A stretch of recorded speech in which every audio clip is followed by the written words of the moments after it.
Ladies and gentlemen, welcome to the 15 Red podcast with me, Scott McCarter. This is episode 25 on Saturday, the 13th of March 2021.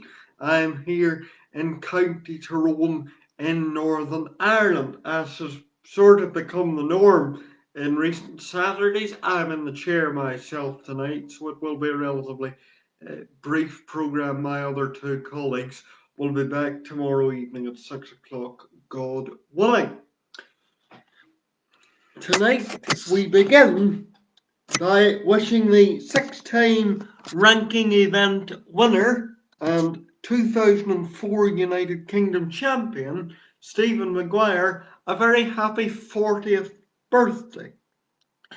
A professional since the year I was born, 1998, Maguire is known for his rather combustible and rather volatile temperament, but is a very, very good player with a lot of very admirable wins and a lot of very admirable matches down through the years. So a happy birthday to the Maverick himself, who turns the big 4-0 today. Moving on to, I suppose, the main business tonight, which first of all concerns the WST Pro Series, because we're in the middle rather of Group P, and the last round of matches in Group P will commence at 8 o'clock British time this evening, and therefore, as things stand, in fact, as things stand, if I go in and just get the scores up here.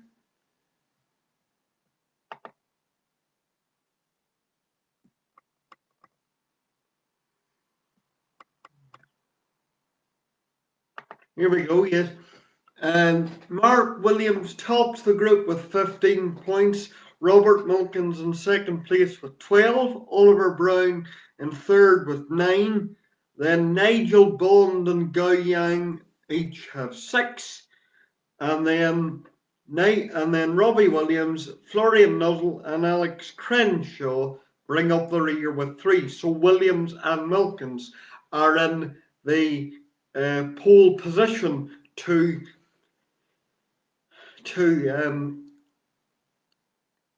qualify through to stage 2 of the WST Pro Series. The WST Pro Series, which concludes, of course, on the 21st of March, the day before the Tour Championship. So that is just, we're keeping you up to date there on the Pro Series. But I wanted to look forward to the Tour Championship, which starts on the 22nd of March, live on ITV4 in this United Kingdom, and it will be staged, of course, at Celtic Manor, the event where the very successful recent Welsh Open, the venue where the very successful recent Welsh Open was staged. The Tour Championship is for the elite 8 players on the 1-year list.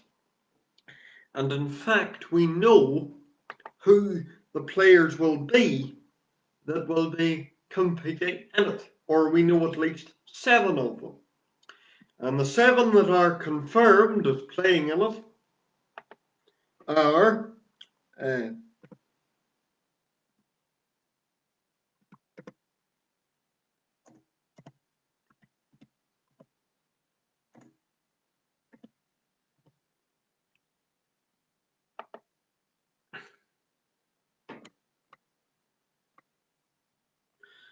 Judd Trump, Neil Roberts, Judd Trump, Mark Selby, Neil Robertson, John Higgins, Ronnie O'Sullivan, Jack Lazowski, Kyron Wilson. In 8th place at the moment is Barry Hawkins, who, by virtue of the fact that he topped his group in the Pro Series yesterday, is still in pole position to remain in 8th place. As it stands, the tournament draw will be Judd Trump against Barry Hawkins, Mark Selby against Kyron Wilson, Neil Robertson against Jack Lazowski, and John Higgins against Ronnie O'Sullivan. So that is the prospective draw for the Tour Championship, but of course that will change depending on the outcome of various things to do with the Pro Series. But we hope that things will become clear as time goes on there. So the Tour Championship is definitely one to look forward to. Of course, the Tour Championship is a long format tournament with best of 17s for the first 2 rounds and a best of 19 final, which was the same format which was employed last year. So that's an interesting thing to look forward to in a couple of weeks' time, God willing, of course. We then move on. I want to move on to our topic question for tonight. I know Mike's a fan of topic questions, and I wanted to pose one tonight. And tonight I've got a top 10 list. And my top 10 list is the list of forgotten matches. Matches that go under the radar as not remembered by all but the most dedicated of snooker fans. Great matches that don't get remembered, but because they were a long time ago, or it was obscure players playing in them, or it just doesn't get remembered because it wasn't as widely covered in the media, or for various different reasons. First forgotten match, I've got 10 of them, and number 10, we'll count down from 10 to 1.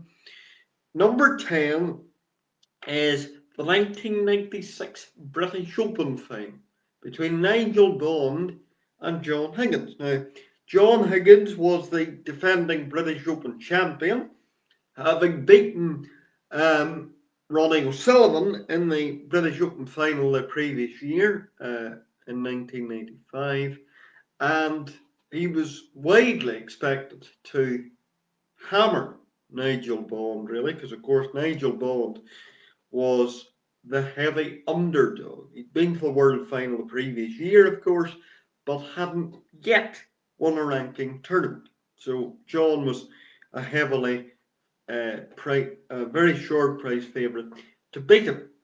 But in fact, it went 8-all in that final.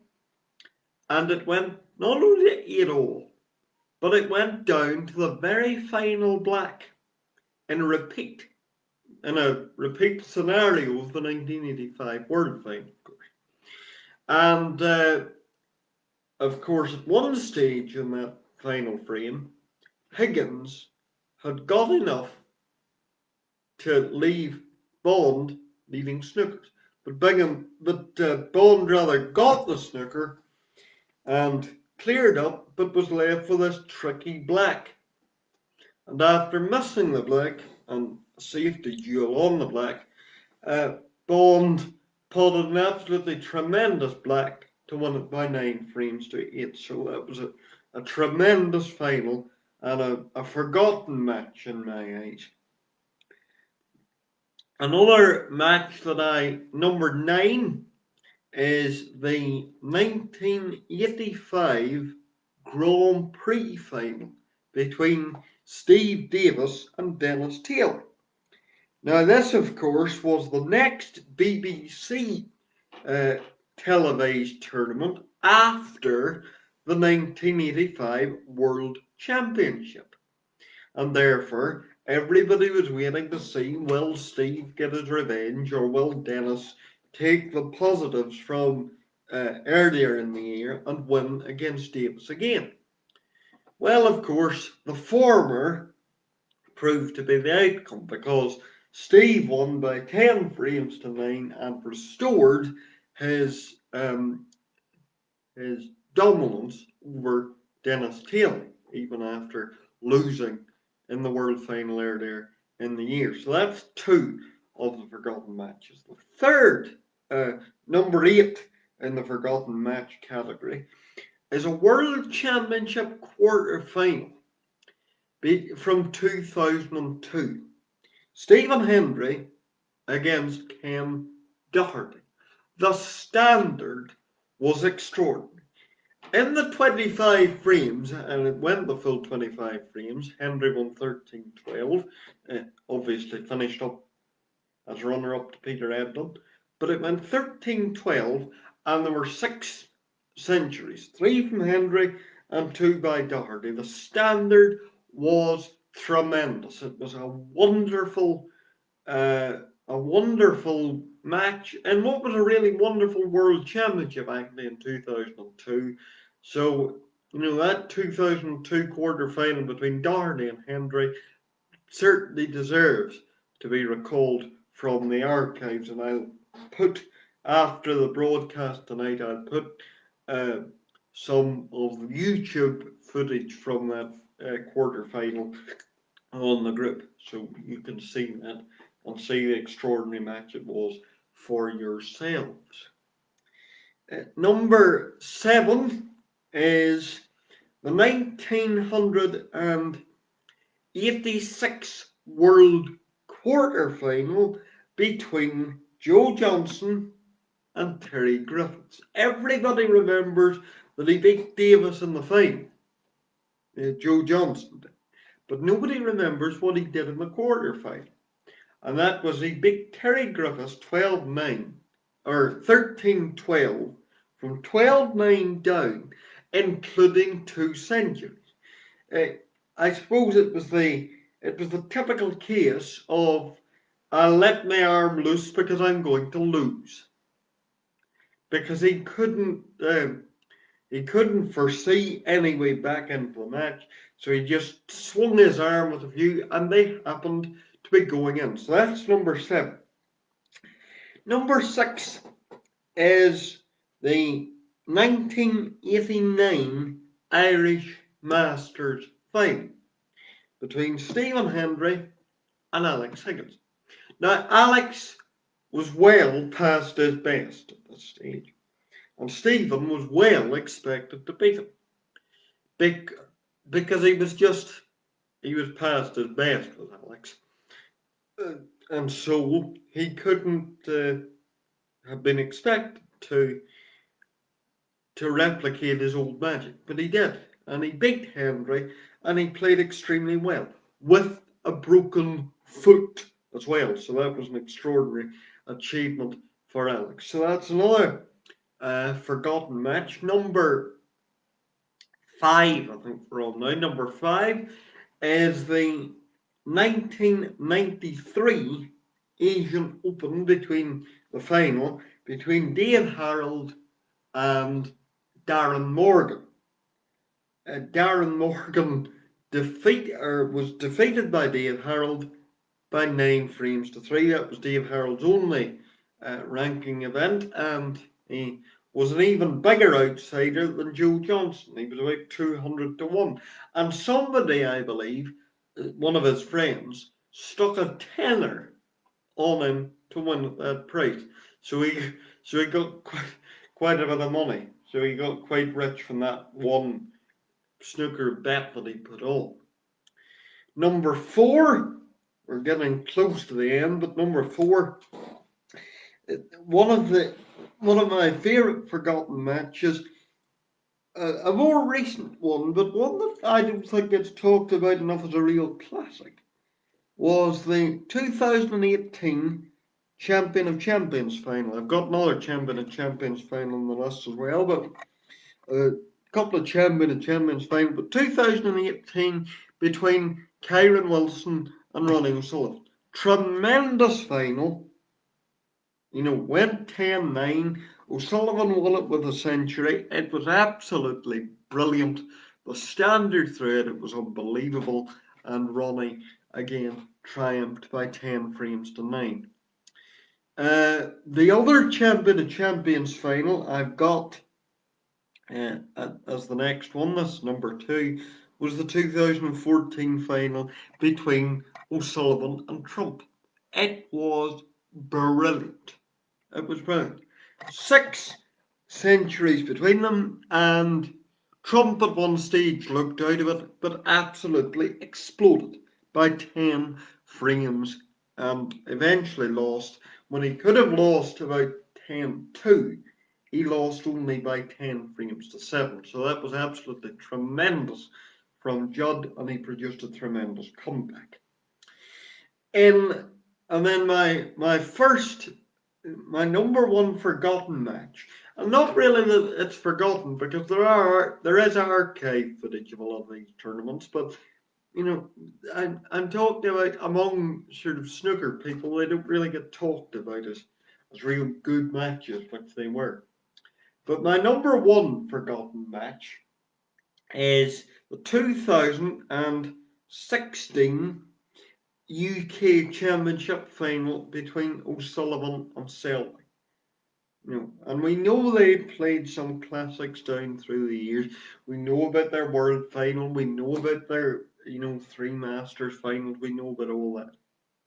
But the UK Championship final that they played in 2016 is in, well, I've put it as the best match of the last decade in terms of standard, quality, drama. It had everything. It was just a tremendous game. And Selby won 10-7. There was a spell in the middle of the second session of that final. Selby won 10-7. But there was a spell in the middle of that final where there were 4 breaks of 130 or more in 5 frames. 4 in 5 frames between 2 players. It was utterly superb from the both of them, and that match deserves to be shouted about from the rooftop. So let me know if you have any other forgotten matches that you know about, and put them in the comments, or if you're watching on YouTube after this is posted there, comment there as to forgotten matches that you would like to hear more about. But as I say, I'll post some of that Doherty Henry match from 2002, because that really was superb, and that champions final between Ronnie and Judd in 14 as well. It was tremendous to watch. I'll just bring things to a conclusion with a couple of trivia questions for you. And the first trivia question, and you can put the answers in the comments here. The first trivia question for you is this. In which year did Mark Williams make his World Championship debut? In which year did Mark Williams make his World Championship debut? Number 2, how many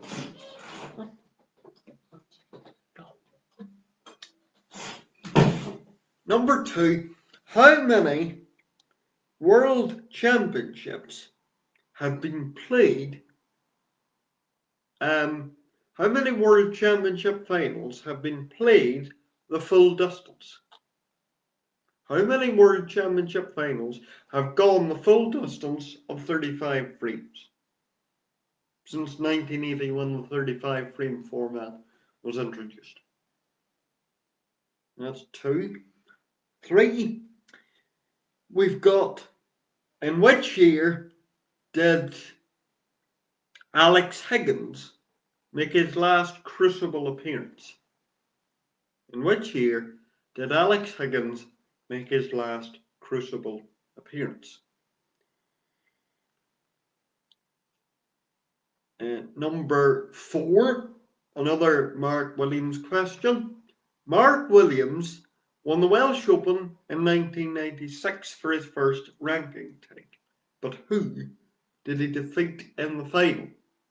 Welsh Open 1986, who did Williams beat in the final to win that tournament? Number 5, or rather, well, next question anyway. Number 4, I think it is actually. In which year did Stuart Bingham miss the pink for Crucible Maximum? In which year did Stuart Bingham miss the pink for Crucible Maximum? And the final question now for this little episode: how many Scotsmen have appeared in World Championship finals? Not how many Scotsmen have won it, how many Scotsmen have appeared in finals? How many different players, not how many times, but how many different Scottish players have appeared in World Championship finals in the Crucible era? So since 77, how many Scottish players have appeared in Crucible finals? And with that, I will say good night to you. Thank you very much for tuning in and listening to us, and I trust that it will have been informative and humorous and got your brains going, and I'll give you the answers on tomorrow's episode.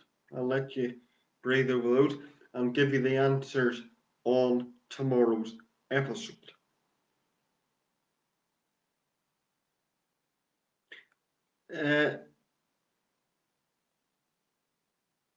So good night, and we'll be back at 6 o'clock tomorrow evening with my 2 colleagues, God willing. I'll give you the answers